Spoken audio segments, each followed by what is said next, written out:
அம்மாவுடைய மரணத்திற்கு காரணமான திமுகவில் ஐக்கியமாகி மீண்டும் வெற்றி பெற்று அமைச்சராக வேண்டும் என்று ஒரு சிலர் கணக்கு போட்டுக் கொண்டிருக்கிறார்கள். அவர்களுக்கு நீங்கள் சரியான பாடம் புகட்ட வேண்டும் என்று இந்த நேரத்தில் அன்போடு கேட்டுக்கொள்கிறேன்.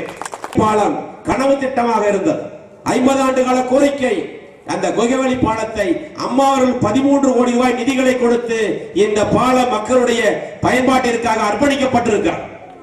அதே போல 22 கோடி ரூபாய் மதிப்பில் ஜங்ஷன் டு பைபாஸ் வரை புறவழிச்சாலை அம்பாசாலை என்று வழங்கப்படக்கூடிய 40 அடி அகலம் கொண்ட ஒரு மகத்தான திட்டத்தை மாண்பு முதலமைச்சர் அவர்கள் கரூர் மாவட்டத்திற்கு வழங்கி இருக்கிறார்கள். அதற்கும் பூமி பூஜை போட்டு பணிகள் துவங்க இருக்கிறது.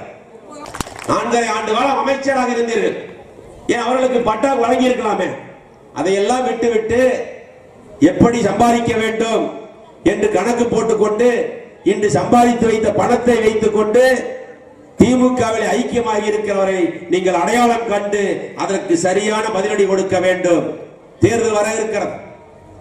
பாராளுமன்ற தேர்தல், அதோடு சேர்ந்து அரவக்குறிச்சி இடைத்தேர்தல் வர இருக்கிறது. அந்த இடைத்தேர்தலில் அதற்கு சரியான பதிலடியை அம்மாவுடைய ஆன்மா கண்டிப்பாக அவர்களுக்கு வழங்கும்.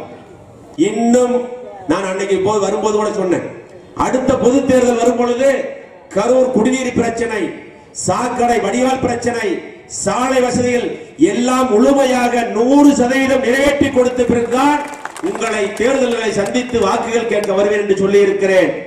அதை நிச்சயமாக நிறைவேற்றி கொடுப்பேன் என்பதை நேரத்தில் அன்போடு தெரிவித்துக் கொண்டு, மக்களவையுடைய துணைத் தலைவர் மாண்புகண்ணன் டாக்டர் மு தம்பிதுரை அவர்கள் என்ன திட்டம் கொண்டு வந்தார்?